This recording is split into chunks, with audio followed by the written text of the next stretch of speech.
Today's activities, we are on the Farmhand 100. Still can't get it to charge, but I had to play on it today. I fixed the steering, put the bushing back in, put the teeth on the correct thing, so now when I go straight, my steering wheel goes straight, which is nice. I tightened up all my fittings, and what else did I do? I gave it a quick scrub down, but you can see that I'm on the Farmhand. So we're just going to do a quick drive around. I haven't drove it for more than 2 minutes, so I had to drive it today.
So, yeah, there's a lot of little differences between this and the other tractors.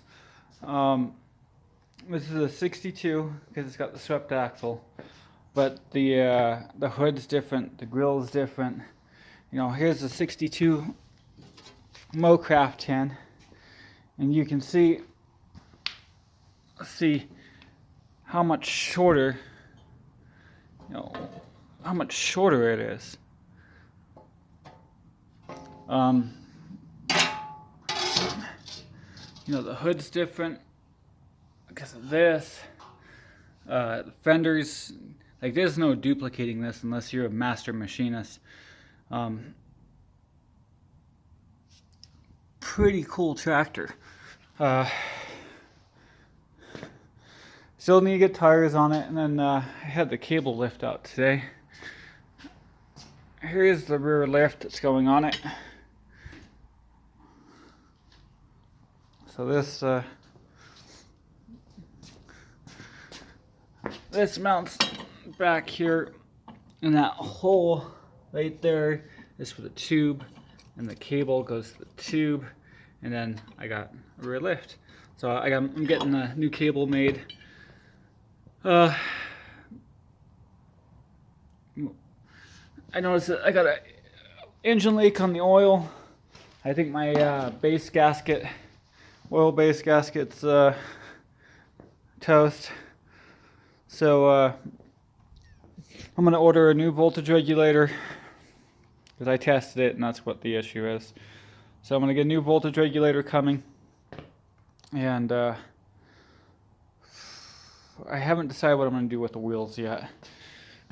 The wheels are pretty pitted, and I might get new wheels and get them powder coated.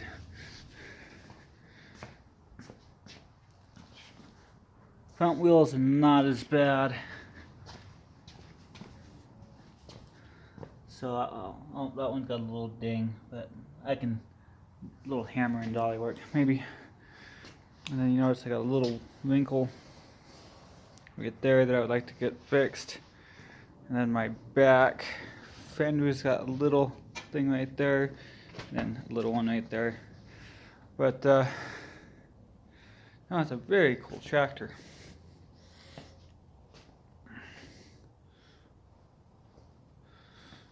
And to show you it's not a fluke,